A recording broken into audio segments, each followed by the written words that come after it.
होगा, don't worry with that. एक भी टॉपिक आपका कोर्स कंटेंट से जो है मिस नहीं होगा, जो भी टॉपिक। लेकिन पढ़ाने का मकसद सिर्फ ये है कि नेक्स्ट वीक लाहौर वालों के लिए अगर फिजिकल क्लासेस होती हैं, जब वहां पर आके कंडक्ट होंगी, तो डेफिनेटली उनको डिफिकल्टी ना हो। तो let's start with the spinal mobilisation. और ये चैप्टर नंबर 5 है वैसे, लेकिन मैं स्टार्ट इसी सेंस में करवा रहा हूँ क्योंकि इसमें बड़ी मोस्ट इंपॉर्टेंट चीजें हैं जो आपकी प्रैक्टिकल से पहले समझना लाजम है। तो let's start with spinal mobilisation. अच्छा, स्पाइनल मोबिलाइजेशन जो मोस्ट कॉमन वर्ड है ओएमटी प्रैक्टिस का, ऑर्थोपेडिक मैनुअल थेरेपी प्रैक्टिस का, उसमें ये होता है कि स्पाइन को एक तो या तो मोबिलाइज किया जाता है या मैनिपुलेट किया जाता है। इसके अलावा स्पाइन के ऊपर इतनी टेक्निक्स नहीं होती है। बाकी सारी होती है मैकेंजी वगैरह, लेकिन उस पर भी स्पाइन को मोबिलाइज किया जाता है। तो एक तो वर्ड खुद बता रहा है कि स्पाइन ज्वाइंट की मोबिलाइजेशन को ही स्पाइनल मोबिलाइजेशन कहा जाता है, number one thing. Number two ये है कि अगर इसी तरह हम बाय थ्योरी भी अगर चलें, द मोस्ट इंपॉर्टेंट कंपोनेंट इस सेंस में है कि स्पाइनल मोबिलाइजेशन वो टेक्निक है जो असेसमेंट के लिए भी यूज होती है और आपकी प्रैक्टिकली भी यूज होती है। ड्यूरिंग द मोबिलाइजेशन ट्रीटमेंट भी हम उसको करते हैं, जिसमें हम स्पाइनस प्रोसेस को या ट्रांसफर्स को मोबिलाइज कर रहे होते हैं या फेसिक जॉइंट को मैनिपुलेट कर रहे होते हैं। और मजे की बात, असेसमेंट में भी ये बड़ा जो है वो इम्पोर्टेंट रोल प्ले करता है। अब हम देखते हैं कि गोल्स क्या है, गोल्स ऑफ जॉइंट मोबिलाइजेशन क्या है। ज्यादातर लोगों का मिस कॉन्सेप्ट होता है कि मोबिलाइजेशन की ना मेन जो इंडिकेशन है वो दो है। एक आपकी हाइपोमोबिलिटी है और एक आपकी माइल्ड सा पेन है। माइल्ड पेन अगर हो, मिसाल के तौर पे डिस्क बल्ज का, वहां पे ज्वाइंट को मोबिलाइज किया जाता है, मैनिपुलेट भी कुछ लोग करते हैं। लेकिन अगर बल्ज जो है वो हर्निएट हो जाए, मैं आसान लफ्जों में अगर एक्सप्लेन करूं कि डिस्क की ना पैथोलॉजी के कुछ स्टेजेस होते हैं। सबसे पहले प्रोट्रूजन है, बल्ज है, हर्निएशन है, सिक्वेस्ट्रेशन और एक्सट्रूशन है। जो लास्ट के जो दो मराहल है ना हर्निएशन के बाद वाले, वहां पे फिजियोथेरेपी बहुत ही एहतियात के साथ की जाती है या बिल्कुल नहीं की जाती। वहां पे सर्जरी रिकमेंडेड होती है। लेकिन जो अर्ली स्टेजेस है ना, प्रोट्रूजन, बल्ज, यहाँ पे हम कुछ फिजियोथेरेपी की टेक्निक्स हैं। ग्रेड 1 मोबिलाइजेशन है, ग्रेड 2 मोबिलाइजेशन है, मैकेंजी है, ये एक्सरसाइजेस हम करा सकते हैं, या मोलिगन की कुछ टेक्निक्स हैं। तो main goal of joint mobilisation क्या है आपका? मेन आपकी हाइपोमोबिलिटी है, नंबर वन थिंग। इनफैक्ट अगर किसी स्पाइन की ज्वाइंट पे हाइपर मोबिलिटी है, वो भी कॉन्ट्रा इंडिकेटेड है। तो मेन जो इंडिकेशन है वो आपकी ज्वाइंट की हाइपोमोबिलिटी है। और दूसरा माइल्ड पेन। माइल्ड पेन भी अगर किसी को क्रॉनिक हो रहा है, एक्यूट नहीं होना चाहिए, रेडिकुलोपैथी नहीं होनी चाहिए। और कॉन्ट्रा इंडिकेशन बहुत सारी है। कॉन्ट्रा इंडिकेशन आपकी रेडिकुलोपैथी है, आपका severe stages of any bony pathology है, फ्रैक्चर है, बहुत सारी है। लेकिन मेन इंडिकेशन आपकी दो है। तो the mobilisation treatment is based on the specific biomechanical assessment of the joint hypermobility and the hypermobility. If the patient symptom are associated with the abnormal end feel, अगर end feel abnormal मिलती है मिसाल के तौर पे, तो हमने जो मोबिलाइजेशन के ग्रेड हैं वो बड़े सेलेक्टिव चूज करने होते हैं। कौन कौन से ज्वाइंट के कौन कौन से मोबिलाइजेशन हैं, उसको भी हम डिटेल में पढ़ते हैं। अच्छा, ग्रेड 5 है, हम सबको पता है ग्रेड 5 क्या होता है। वो मैनिपुलेशन ग्रेड होता है, जिसको आप कैरोपैक टेक्निक का नाम देते हो। वो हमारे डोमेन में आता है, लेकिन उसकी भी एक इंडिकेशन और कॉन्ट्राइंडिकेशन है। अगर किसी को एक्यूट रेडिकुलोपैथी है, तो मैं आपके सामने बुक शेयर करने को तैयार हूँ। अभी भी मैं रिसेंटली, मेरा इस सैटरडे हैदराबाद में कॉन्फ्रेंस है, तो उस हवाले से मैं नया एक न्यू मैनुअल थेरेपी की बुक पढ़ रहा था। तो वहां पे भी स्पाइनल मैनिपुलेशन की कॉन्ट्रा इंडिकेशन में रेडिकुलोपैथी लिखा हुआ था। तो radiculopathy is mostly Contra indicated, make sure. और अगर कोई भी क्वेश्चन है, मैं आगे इसको क्लियर करता हूँ। मैनिपुलेट सिर्फ हम वहां पे करते हैं जहां पे आपको रेडिकुलोपैथी ना मिले, लेकिन फिर भी ज्वाइंट की हाइपोमोबिलिटी मिलती है और आपने उनके ज्वाइंट खोलने, then you can manipulate the joint. ये चीज हमेशा जो है आप लोगों को याद होनी चाहिए बहरहाल। तो गोल्स ऑफ ज्वाइंट मोबिलाइजेशन में क्या होगा कि एक तो आपने उनकी इंडिकेशन समझनी है, ग्रेड 1 टू। ज्यादातर पेन शॉर्ट टर्म गोल के लिए यूज। आपके पास जब पेशेंट आ रहा होता है, तो थेरेपिस्ट के ना कुछ गोल्स होते हैं। एक होता है शॉर्ट टर्म गोल, भाई अभी मैंने ऑन दी स्पॉट क्या करना है, for a short period of time, वक्ती तौर पे मैंने क्या करना है। वो हमारा पेन मैनेजमेंट होता है। पेन मैनेजमेंट में हम ग्रेड 1 2 दे सकते हैं, जिसमें हम ज्वाइंट की जो इनिशियल रेंजेस है, लेट सपोज अगर कोई स्पाइनल ज्वाइंट आपका 10 डिग्री उसकी नॉर्मल रेंज ऑफ मोशन है, अगर आप उसकी इनिशियल रेंजेस 1 से लेके 4 या 1 से लेके 3 तक मोबिलाइज करते हो, वो ग्रेड 1 2 में आ गया। जो इनिशियल रेंज है, फिर मिड रेंज है, मिड से जैसे आप बाहर जाते हो तो ग्रेड 3 आ जाता है। एंड रेंज पे जाओगे ग्रेड 4 आ गया, एंड रेंज के बाहर जाओगे तो ग्रेड 5 आ गया, जो कि आपका मैनिपुलेशन है। तो ये ग्रेड समझना लाजम है बहरहाल।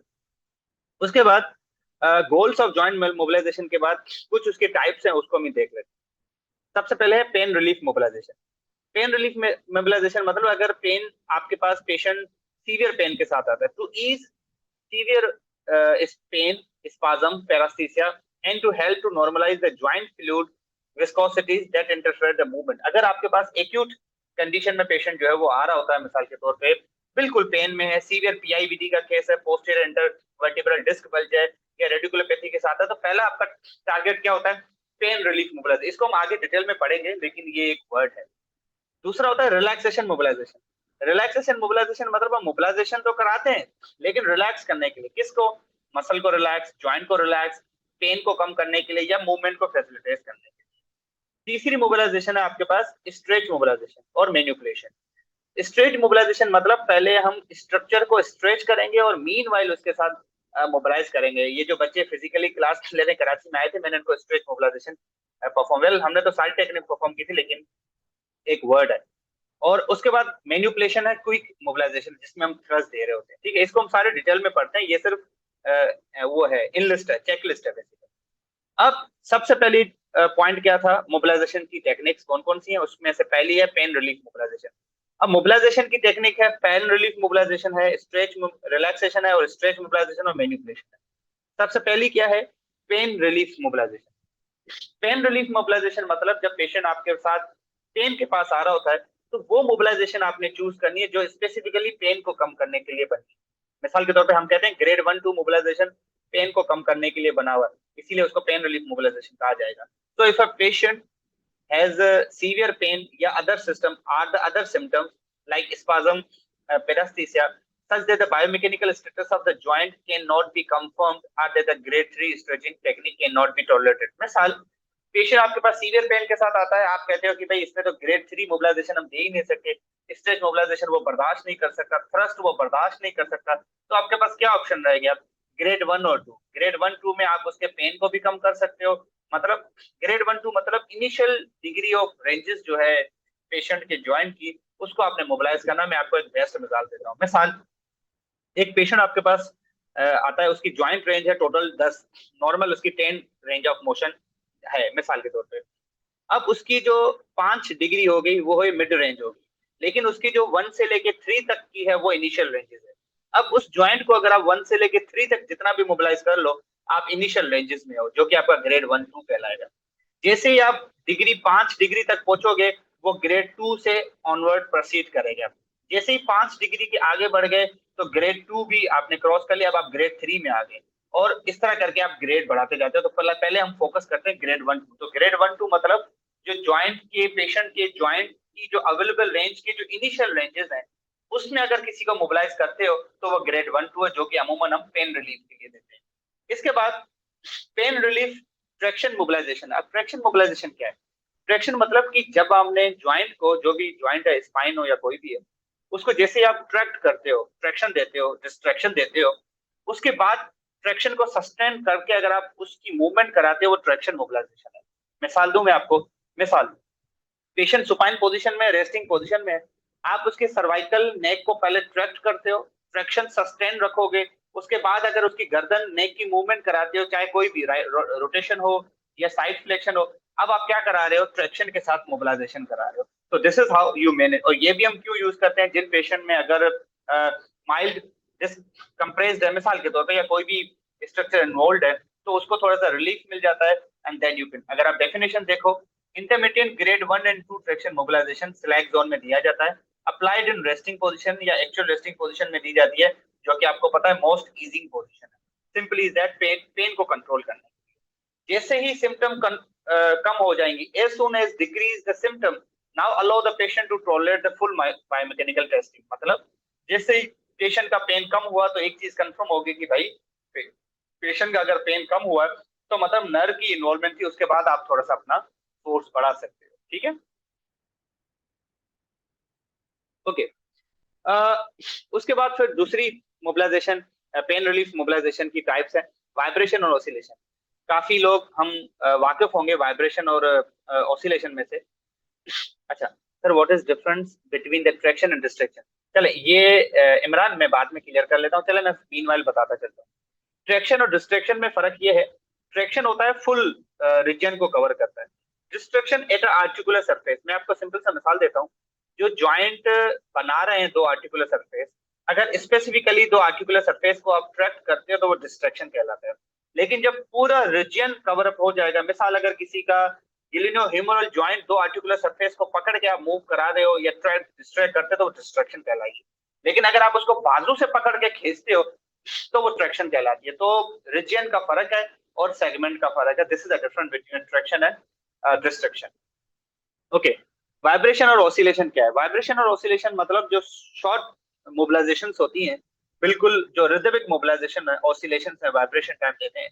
तो short amplitude oscillatory joint movements होती हैं ट्रैक्शन के अलावा, और they are also used for the management of pain. उनको हम वाइब्रेशन, और अगर आपको पता हो कि ग्रेड 1 और 2, अच्छा ऑसिलेशन, मोबिलाइजेशन और ग्लाइड का तो फर्क आप लोगों को पता है, मैं आपको एक्सप्लेन करूंगा। मिसाल किसी ज्वाइंट को आप मुस्तकिल रिदमिकली ऑसिलेट करते हो, लाइक 1 2 3 4 5 मिसाल, तो वो आपका आ जाता है ऑसिलेशन में, वाइब्रेशन में, जिस तरह किसी चीज को श्रिंक करना हो गया।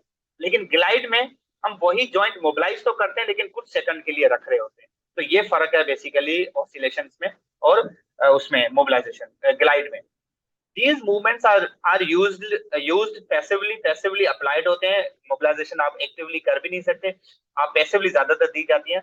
But the use of mechanical devices such as vibrator, मिसाल के तौर पे अगर हम vibrator spine के यूज करते हैं तो वो भी मैकेनिकल आएंगे, लेकिन अगेन वो पैसिव हुए एंड फिर उसकी फ्रीक्वेंसी वगैरह रहेगी। लेकिन इसका जो एम्पलीट्यूड होता है वो बहुत छोटा होता है। इनसे होता क्या है, थोड़ा सा पेन कम हो जाता है, मसल स्पाज्म रिलीव हो जाता है, फ्लेक्सिबिलिटी इंप्रूव हो जाती है, बगैर टिश्यू को स्ट्रेच किए हुए। आप लोगों को पता है कि डिफरेंट मसाज गन वगैरह जो यूज होती है वो बेसिकली क्या करें, वो सॉफ्ट टिश्यू को मोबिलाइज करें, लेकिन वो सॉफ्ट टिश्यू की ऑसिलेशन है, ज्वाइंट की नहीं। इसी तरह ज्वाइंट के भी वाइब्रेटर वगैरह आते हैं स्पाइन के, तो आप उसको पैसिवली भी कर सकते हो और मैकेनिकली भी कर सकते हो। तो ये 3 टॉपिक्स थे पेन रिलीफ मोबिलाइजेशन के। उसके बाद है रिलैक्सेशन मोबिलाइजेशन। रिलैक्सेशन मोबिलाइजेशन क्या है, वो पेन रिलीफ मोबिलाइजेशन से थोड़ा सा मुख्तलिफ है। कैसे है उसको हम थोड़ा सा पढ़ लेते हैं। Number 1, relaxation mobilization they differ from pain relief mobilization. कैसे? They can be applied anywhere in the grade 1 and 2। जो आपकी रिलैक्सेशन मोबिलाइजेशन है वो ग्रेड 1 2 दोनों में दी जाती है। इस तरह जो हम पेन रिलीफ मोबिलाइजेशन का कॉन्सेप्ट इसका नहीं है, थोड़ा सा डिफरेंट है। कैसे, मैं आपको समझाता हूँ। इसमें थोड़ा सा सस्टेनेबिलिटी का कॉन्सेप्ट आ जाता है। It is important to differentiate the relaxation mobilization from more gentle and benign या beginning of the grade 1 2 pain relief traction mobilization. मैं आपको एक्सप्लेन करता हूँ। रिलैक्सेशन मोबिलाइजेशन में क्या होता है, थोड़ा सा मोबिलाइज करके उसको सस्टेन किया जाता है, रिलैक्स किया जाता है उसको फौरी तौर पे। मिसाल के तौर पे रिदमिक ऑसिलेशन जो है वो हम मुस्तकिल दे रहे होते हैं, उसमें रिलैक्सेशन का कॉन्सेप्ट नहीं होता। जिस तरह होल्ड एंड रिलैक्स का कॉन्सेप्ट है, जैसे ही हमने किसी स्ट्रक्चर को ग्लाइड दिया, मोबिलाइज किया, उसका कुछ सेकंड सस्टेन रखा और फिर ग्लाइड दिया, लेकिन इससे पेन बढ़ना नहीं चाहिए, पेन होना नहीं चाहिए, ये चीजें याद रखनी है। तो रिलैक्सेशन मोबिलाइजेशन में एक ही ज्वाइंट को जो मोबिलाइज करते हैं उसको कुछ सेकंड के लिए होल्ड किया जाता है, फिर रिलैक्स किया जाता है उस स्ट्रक्चर को और फिर मोबिलाइज किया जाता है। This is simply a relaxation mobilisation, जो कि आम लफ्जों में रिलैक्सेशन मोबिलाइजेशन ट्रैक्शन मोबिलाइजेशन है काइंड ऑफ। लेकिन ट्रैक्शन मोबिलाइजेशन के हम ज्यादा देर के लिए सस्टेन करते हैं, ट्रैक्शन मोबिलाइजेशन और रिलैक्सेशन मोबिलाइजेशन, ठीक है। और अगर कोई सवाल पूछे कि ट्रैक्शन क्या है, मतलब रिलैक्सेशन मोबिलाइजेशन, ट्रैक्शन मोबिलाइजेशन और ट्रैक्शन क्या है, ट्रैक्शन में हम 10-15 सेकंड से भी ज्यादा रोक सकते हैं, लेकिन रिलैक्सेशन मोबिलाइजेशन, ट्रैक्शन मोबिलाइजेशन में इतने सेकंड के लिए। लेकिन जो प्योर ट्रैक्शन है उसमें तो बहुत सेकंड के लिए होल्ड किया जाता है, ठीक है। यहां तक क्लियर है। अब हम आ जाते हैं stretch mobilisation. Stretch mobilisation grade 1 2 में नहीं आता, स्ट्रेच मोबिलाइजेशन ग्रेड 3 में आता है। तो grade 3 stretch mobilisation one of the most effective for restoring the joint play, जिसमें पहले स्ट्रक्चर जो शॉर्टेंड स्ट्रक्चर है उसको अच्छा खासा स्ट्रेच दिया जाता है। Stretching of the shortened connective tissue, जो कि मसल भी हो सकते हैं, आपका कैप्सूल भी हो सकता है, लिगामेंट भी हो सकता है, और फिर उसको मेंटेन किया जाता है and maintain the mobility and then delay the progressive stiffness and loss of the range of motion in chronic musculoskeletal disorder. मतलब स्ट्रेच मोबिलाइजेशन में अच्छा खासा प्रेशर दिया जाता है, सस्टेन किया जाता है। उस स्ट्रेच जो आपने स्ट्रक्चर को दिया, ज्वाइंट को दिया, उसको कुछ सेकंड के लिए, 8 से 10 सेकंड के लिए, कम से कम 8-10 सेकंड के लिए सस्टेन किया जाता है, उसके बाद उसको मोबिलाइज किया जाता है। मैं क्लियर कट कर दूं, जो पीछे हम मोबिलाइजेशन पढ़ रहे थे, जो मोबिलाइज ऑसिलेट करते हैं वो 1-2 सेकंड की कहानी होती है। हमने 1-2 सेकंड मोबिलाइज किया, मोबिलाइज किया, मोबिलाइज किया। लेकिन जो स्ट्रेच मोबिलाइजेशन है वो ग्रेड 3 है, जिसमें कम से कम 8-10 सेकंड के लिए स्ट्रेच दिया जाता है, उसके बाद मोबिलाइजेशन या जो आप मोबिलाइज करते हो वो सस्टेन किया जाता है। ये चीज हमेशा याद रखिएगा, ठीक है। अच्छा, अगर आप इसकी लाइन पढ़ लो, यहाँ पे एक डेफिनेशन लिखी हुई है, इसको थोड़ा सा डिटेल में पढ़ लो। Sustain the stretch mobilization for minimum 7 second, ये पैराग्राफ आप ठीक से पढ़ लें। अप टू अ मिनट और लॉन्गर, जैसे ही आप उसको मोबिलाइज करते हो तो उसको 7 सेकंड का उसको स्ट्रेच देके कम से कम मिनट, मतलब 7 सेकंड मिनिमम है और up to a minute maximum है। 1 मिनट तक भी आप उसको दे सकते हैं जब तक पेशेंट कंफर्टेबली टॉलरेट कर सकता है किसको, स्ट्रेच को। ये फर्क है दोनों, ठीक है। Okay, then we instruct the student to apply at least 20 to 30 second. अगर जो पेशेंट, अभी आपके पास पेशेंट नहीं है, आप किसी आपस में करते हो, तो ये रिकमेंड करता है कि कम से कम जो स्ट्रेच दिया जाता है वो 30 से 40 सेकंड का स्ट्रेच दिया जाए, कम से कम। फिर आप उसको 1 मिनट तक ले, ठीक है। यहाँ तक कोई क्वेश्चन है? यहाँ तक क्लियर है? किसी का कोई क्वेश्चन नहीं है? ठीक है, ओके, गुड है।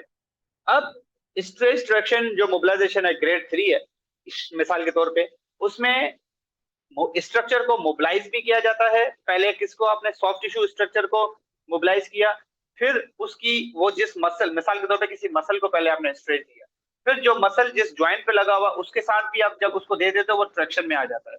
तो स्ट्रेच ट्रैक्शन मोबिलाइजेशन और stretch glide mobilisation, a series of sustain grade 3 stress traction mobilisation. Joint को दिया जाता है लेकिन रेस्टिंग पोजीशन, और जो पीछे था वो रेस्टिंग पोजीशन नहीं था। ये चीजें याद रखनी है।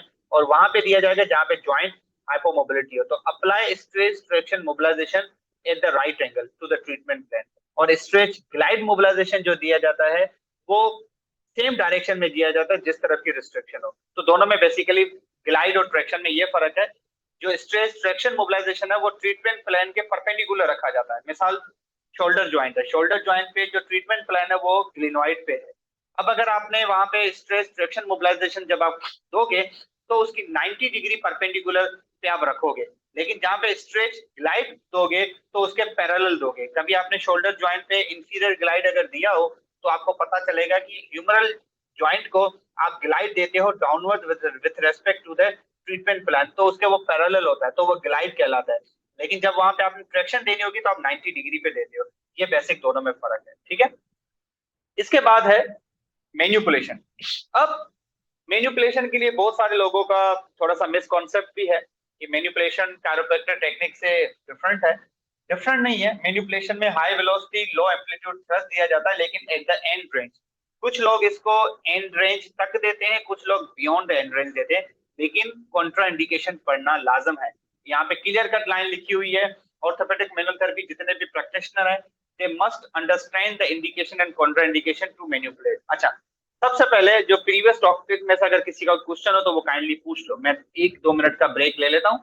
अगर किसी का कोई क्वेश्चन है तो मैं आप लोगों को 2 मिनट देता हूँ, जो पूछना चाहो चैट बॉक्स में पूछ लो, नहीं तो फिर हम मैन्युपुलेशन का टॉपिक क्लियर करते हैं। यस, कोई भी क्वेश्चन हो you can ask. We are holding for 2 minutes here.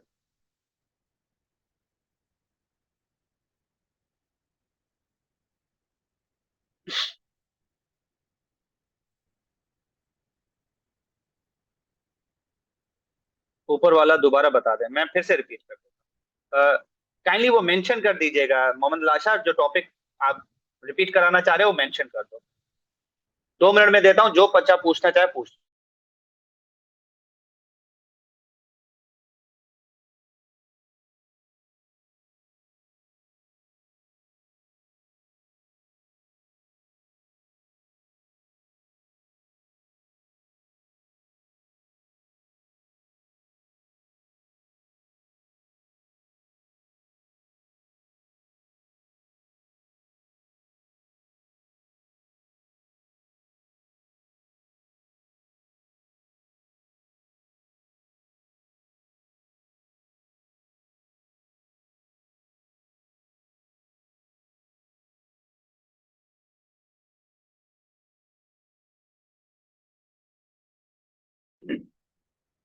Okay, सबसे पहला क्वेश्चन है ग्लाइड और ट्रैक्शन का फर्क रिपीट करते हैं। देखो, ग्लाइड और ट्रैक्शन मैं आपको रिपीट कर देता हूँ। ग्लाइड हम देते हैं parallel to the treatment plan. Treatment plan क्या होता है, हमने रिकॉर्डिंग 1 में लेक्चर 1 में किया था। ट्रीटमेंट प्लान हमेशा कॉनकेव सरफेस पे होता है। अगर आप शोल्डर जॉइंट का मिसाल दो तो शोल्डर जॉइंट पे कॉनकेव पार्ट कौन सा है, ग्लिनोइड केविटी आपकी, और ह्यूमरल हेड कॉन्वेक्स है। तो ट्रीटमेंट प्लान हमेशा कॉनकेव पे होगा, कॉन्वेक्स पे कभी नहीं होगा। तो अगर हम ग्लाइड और ट्रैक्शन की बात करें तो जब हमने शोल्डर पे ट्रैक्शन देनी होगी तो ह्यूमरल हेड को आप हमेशा ट्रीटमेंट प्लान से 90 डिग्री बाहर की तरफ लेके जाओगे, 90 डिग्री एंगल पे परपेंडिकुलर लेके जाओगे, तो वो ट्रैक्शन है। लेकिन जब आपने ग्लाइड देना होगा तो आप हमेशा उसके पैरेलल देते हो। जब मिसाल इंफीरियर ग्लाइड आप कैसे देते हो, ह्यूमरल जॉइंट को आपने पकड़ा, ह्यूमरल हेड को पकड़ा, ट्रीटमेंट प्लान के बिल्कुल पैरेलल उससे नीचे ले आओगे या ऊपर ले जाओगे। इंफीरियर हो या सुपीरियर ग्लाइड हो तो वो उसके पैरेलल मूव कर रहा है, वो ग्लाइड है। लेकिन ट्रैक्शन के लिए आप हमेशा उसको 90 डिग्री पे ट्रैक्ट करोगे। डॉक्टर हिबा, ये आपका क्वेश्चन था, ठीक है। Okay, come to the next, oscillation, vibration और ग्लाइड। देखो, ऑसिलेशन और वाइब्रेशन इमरान एक ही बात है। ऑसिलेशन वाइब्रेशन रिदमिक मूवमेंट्स है, ग्लाइड में बड़ा फर्क है, मैं आपको एक्सप्लेन करता हूँ। मिसाल, आप ह्यूमरल हेड को पकड़ो और किसी जॉइंट के एक सरफेस को पकड़ो और उसको 8-10 बार श्रिंक करो, मतलब मूव करो। ये मैं आपको प्रैक्टिकल बताऊंगा कोयटा में, लेकिन मैं आपको एक्सप्लेन कर रहा हूँ। अगर आप उसकी मुस्तकिल मूवमेंट कर रहे हो, मतलब एक मूवमेंट आपकी 1 सेकंड में है, आप उसको 6 से 8 बार मूव करते हो, 1 2 3 4 5 6, आप उसको मोबिलाइज कर रहे हो, ऑसिलेट कर रहे हो, वाइब्रेट कर रहे हो, लेकिन ग्लाइड नहीं कर रहे। ग्लाइड में क्या होगा, आप उसको जैसे ही आपने ग्लाइड दिया, अब आप 8-10 बार जो मूवमेंट कर रहे हो ना, उसके बजाय उसको एक बार मूव करके, मिसाल शोल्डर जॉइंट पे इंफीरियर ग्लाइड देते हैं, ह्यूमरल हेड को पकड़ के नीचे जब आप ग्लाइड देते हो, कुछ सेकंड के लिए होल्ड करते हो, तो वो ग्लाइड है दोनों मोबिलाइजेशन, लेकिन टाइमिंग और सस्टेनेबिलिटी का फर्क आ जाता है। मतलब अगर आप उसको 1 सेकंड में एक बार मूव करो, 8 सेकंड में 8 बार मूव करोगे, तो ये समझाने के लिए बोल रहा हूँ, ये क्या हुई मोबिलाइजेशन। लेकिन अगर आप उसको एक बार मोबिलाइज करके 8 सेकंड के लिए होल्ड करो, ये क्या हुई, ग्लाइड। अब क्लियर, अब मेरे ख्याल से आप लोगों को क्लियर हो गया। इमरान क्लियर है अब बेटा? मोहम्मद लाशार का क्वेश्चन है, स्ट्रेस ट्रैक्शन मोबिलाइजेशन। देखो, स्ट्रेस ट्रैक्शन मोबिलाइजेशन क्या है? स्ट्रेस ट्रैक्शन मतलब स्ट्रक्चर को पहले आपने, मिसाल अगेन हम शोल्डर जॉइंट का मिसाल लेते हैं। जब आपने शोल्डर जॉइंट को ह्यूमरल हेड को पकड़ के 90 डिग्री पे ट्रैक्ट किया, तो जैसे आप ट्रैक्ट करोगे उसके साथ स्ट्रक्चर भी स्ट्रेच होंगी, 90 डिग्री पे होगा तो वो हो जाएगा मोबिलाइजेशन या आपकी ट्रैक्शन आ गई। लेकिन straight traction, stretch glide mobilisation जो है वो पैरेलल होगा, परपेंडिकुलर नहीं होगा। ये वही फर्क है जो ग्लाइड और ट्रैक्शन में फर्क है। ट्रैक्शन हमेशा 90 डिग्री पे दी जाती है और ग्लाइड हमेशा पैरेलल दिया जाता है with respect to the concave surface treatment plan, ठीक है। ओके, उस उसके बाद है क्वेश्चन है ग्रेडिंग सिस्टम। भाई देखो, ग्रेडिंग सिस्टम ऐसे है, ये मैं समझाने के लिए आम लैंग्वेज में समझा रहा हूँ। वैसे इस तरह की मतलब इस तरह की कोई बुक में नहीं लिखा हुआ, मैं एक्सप्लेन कर रहा हूँ सिर्फ। मिसाल, अगर कोई जॉइंट फार्मा आपके पास 10 degree of joint range of motion है किसी की, मिसाल उसका मिड क्या हुआ, उसका दरमियान क्या होगा, 5, ठीक है। अब 1 से लेके 10 तक उसकी नॉर्मल रेंज ऑफ मोशन है, ठीक है, और 5 उसका मिड है। जो शुरू वाली 1 2 3 डिग्री है वो क्या है, 1 2 3 वो है इनिशियल रेंज, 1 2 3 इनिशियल रेंज है, 3 4 5 मिड रेंज है, 5 6 7 मिड रेंज के बाद की रेंज है, और 6 7 8 या 7 8 9 जो है वो आपकी एंड रेंज है, ठीक है। मैं फिर से रिपीट करता हूँ, अगर एक ज्वाइंट है जिसकी total 10 degree range of motion है, नॉर्मल रेंज ऑफ मोशन, तो उसकी जो 1 2 3 है वो इनिशियल रेंज है, 3 4 5 जो है वो मिड रेंज है, 6 के बाद 7 8 9 10 जो है वो एंड रेंज है। अब अगर वो जॉइंट आपके पास आता है, आप उसकी मोबिलाइजेशन वगैरह करवा रहे हो, अगर आप उसकी 1 2 3 डिग्री तक उसको मूव करे और कुछ भी नहीं करे, तो आप ग्रेड 1 दे रहे हो। 1 2 3 से ऊपर बढ़ोगे, लाइक 3 4 तक या 5 तक जाओगे तो ग्रेड 2, 5 6 7 तक मूव करोगे तो ग्रेड 3, 6 7 8 तक जाओगे तो ग्रेड 4, और अगर बियॉन्ड द एंड रेंज जाओगे तो ग्रेड 5। ये सिर्फ मैं आपको आसान लफ्जों में समझाने के लिए बोल रहा हूँ, ठीक हो गया? अब क्लियर है फातिमा, ग्रेडिंग सिस्टम। उसके बाद नेक्स्ट क्वेश्चन है स्ट्रेट ग्लाइड मोबिलाइजेशन। मेरे ख्याल से मोहम्मद लाशाद क्लियर हो चुका है, किसी बच्ची ने पूछा था। Okay, anyone else? अभी भी किसी का कोई क्वेश्चन हो तो I am here to explain, otherwise हम आगे प्रोसीड करते हैं। अब हम आ जाते हैं मैनिपुलेशन के ऊपर। भाई देखो, एक तो मैनिपुलेशन आसान लफ्जों में मैंने आपको एक्सप्लेन कर दी कि जैसे ही आप रेंज के बाहर जाओगे तो वो मैनिपुलेट हो जाएगा ज्वाइंट, मतलब एंड रेंज आपने ज्वाइंट की निकाली, फील किया, एंड रेंज से जब बाहर चले जाते हो वो ज्वाइंट मैनिपुलेट हो जाएगा। मैं आपको एक बेस्ट एग्जांपल देता हूँ। जितने लोग सिटिंग में काम करते हैं, पढ़ाई करते हैं, या जो भी काम वगैरह करते हो, कभी कभार ऐसा होता है कि हम रेंडमली लंबर पे ट्विस्ट देते हैं कोई चीज उठाने के लिए और हमारे क्रैच निकल जाते हैं। आप मुझे कोई बताएगा क्या ये मैनिपुलेशन है? Yes, it is manipulation.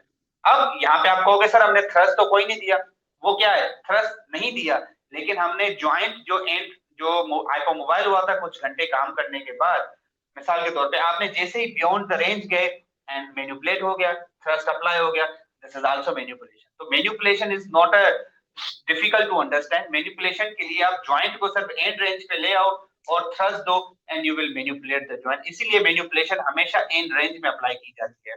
अब मैनिपुलेशन और पीछे जितनी भी हमने मोबिलाइजेशन की, दोनों में फर्क क्या है? मोबिलाइजेशन ग्रेड 1 2 3 4 है। इनिशियल रेंजेस तक अगर आप मूव करते हो तो ग्रेड 1 है, मिड रेंज तक करोगे तो ग्रेड 2 है, मिसाल के तौर पे। एक second.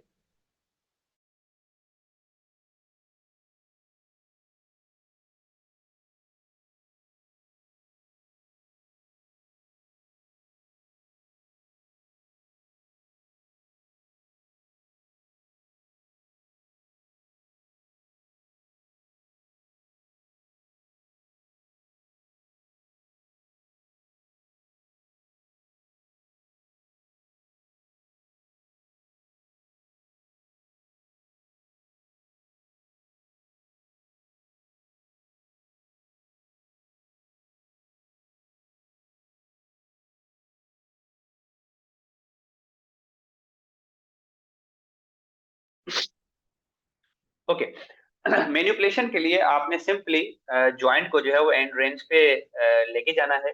This is how. Okay, अब पहले हम थोड़ी सी डेफिनेशन पढ़ लेते हैं। अब मैं फिर से अगर रिपीट कर दूं, अगर 10 डिग्री वाला ज्वाइंट है, आप 1 2 3 तक मूव करते हो तो ग्रेड 1, 3 4 5 करो ग्रेड 2, 5 6 7 करो ग्रेड 3, 7 8 एंड रेंज तक जाओगे, तक एंड रेंज के बाद नहीं, एंड रेंज तक जाओगे तो ग्रेड 4। एंड रेंज से जैसे ही आप बियॉन्ड गए, मिसाल के तौर पे 9 और 10, वो ग्रेड 5 है, जो कि मैनिपुलेट कहलाता है। सो मैनिपुलेशन को तो आसान लफ्जों में high velocity thrust, HVLA, high velocity thrust low amplitude कहा जाता है। बहरहाल, तो जितने भी OMT प्रैक्टिशनर है, they must understand the indication and contraindication to manipulate to prevent the patient injury। Patient को इंजरी से प्रिवेंट करने के लिए उसकी इंडिकेशन कॉन्ट्राइंडिकेशन को समझना लाजम है। Manipulation technique work for many years, काफी सालों से ये वर्क कर रहा है बेसिकली, जिसमें linear thrust is technically more difficult. Linear thrust क्या होता है? बिल्कुल पैरेलल। अगर कभी किसी ने अपर सर्वाइकल की मैनिपुलेशन गूगल या फिर यूट्यूब पे देखी हो ना, तो पता चल जाएगा। अपर सर्वाइकल की मैनिपुलेशन में लीनियर थ्रस्ट दिया जाता है। लिटरली स्पीकिंग, मैं भी कम ही उसकी ट्रेनिंग कराता हूँ, मैं खुद परफॉर्म करता हूँ लेकिन ट्रेनिंग नहीं देता, क्योंकि अपर सर्वाइकल से वाबस्ता आपकी सराउंडिंग में बेसिकली बड़े सेंसिटिव स्ट्रक्चर पड़ी हुई है, कैरोटिड आर्टरी पड़ी हुई है, इसलिए मैं भी इसके ऊपर कम ही हाथ लगाता हूँ। बहरहाल, लेकिन नॉर्मली जो हम मैनिपुलेशन वगैरह देते हैं वो तो बिल्कुल सिंपल सी है, उसको भी हम समझते हैं। तो मैनिपुलेशन को समझने के लिए आसान लफ्जों में आपने एंड रेंज को फील करना है बेसिकली, और एंड रेंज से बियॉन्ड लेके जाना है आपने, सिंपल इज दैट। ओके, इसके बाद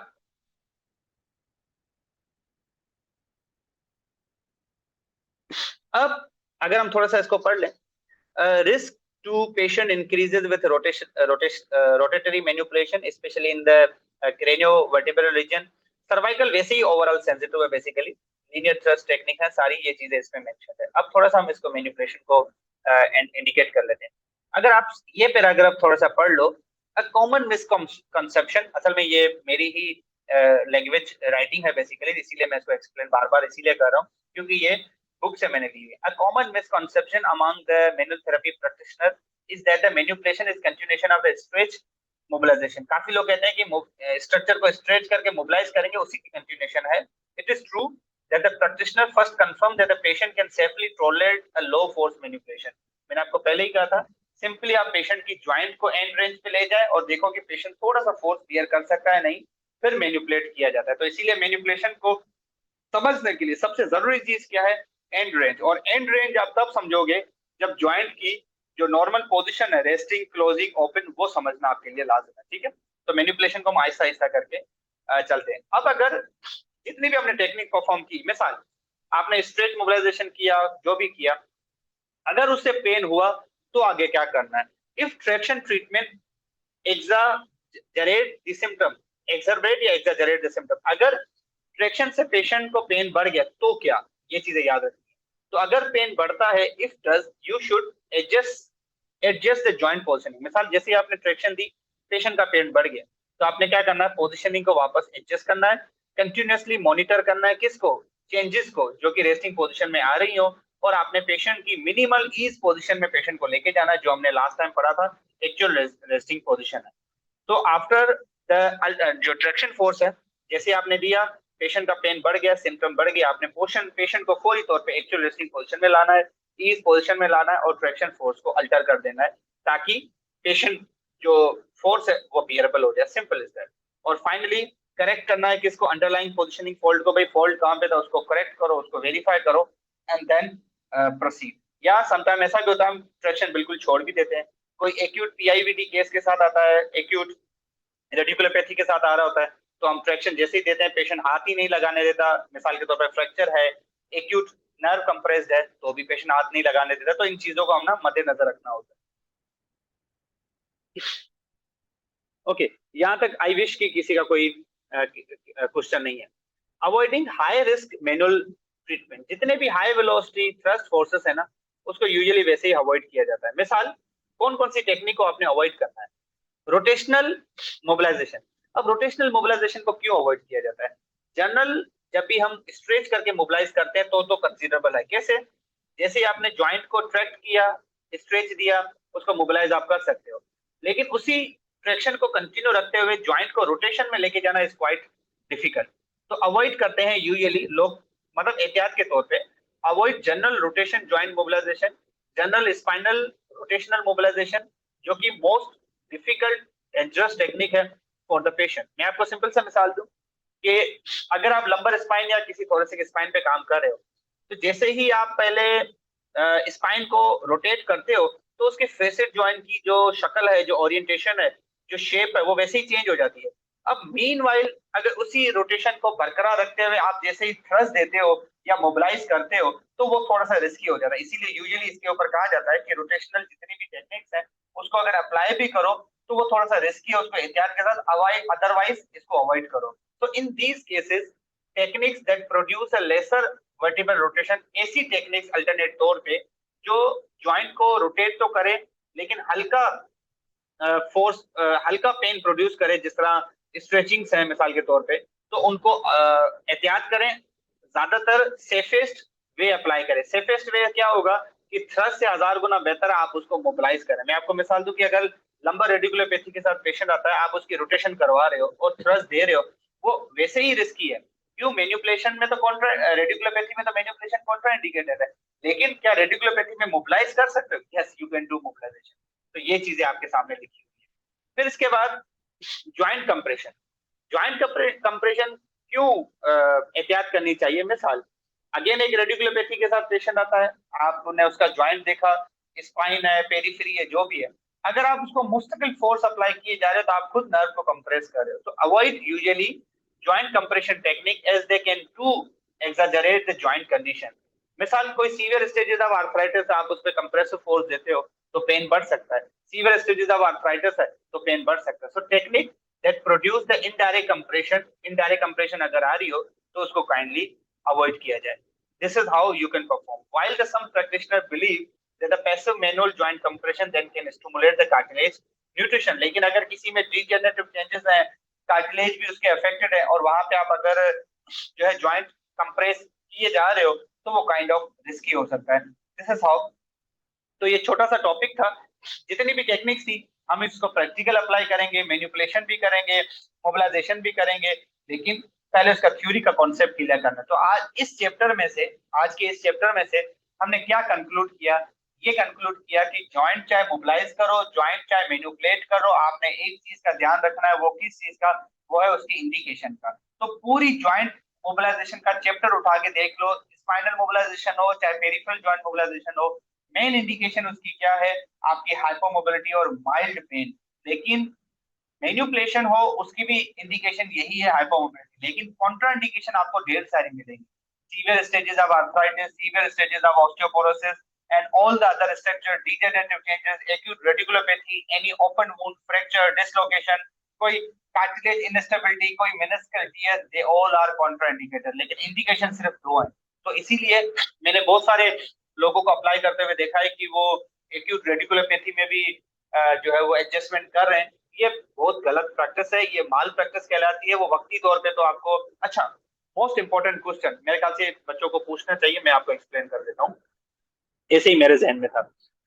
ज्यादातर लोग ये कहते हैं कि सर फिर वो जो वक्ती तौर पे रिलीफ आता है वो है क्या? असल में क्या होता है, जब आप हाई वेलोसिटी थ्रस्ट दे रहे हो बेसिकली मैन्युपुलेट करने के लिए, तो बॉडी में कुछ मैकेनो रिसेप्टर्स एक्टिवेट होते हैं।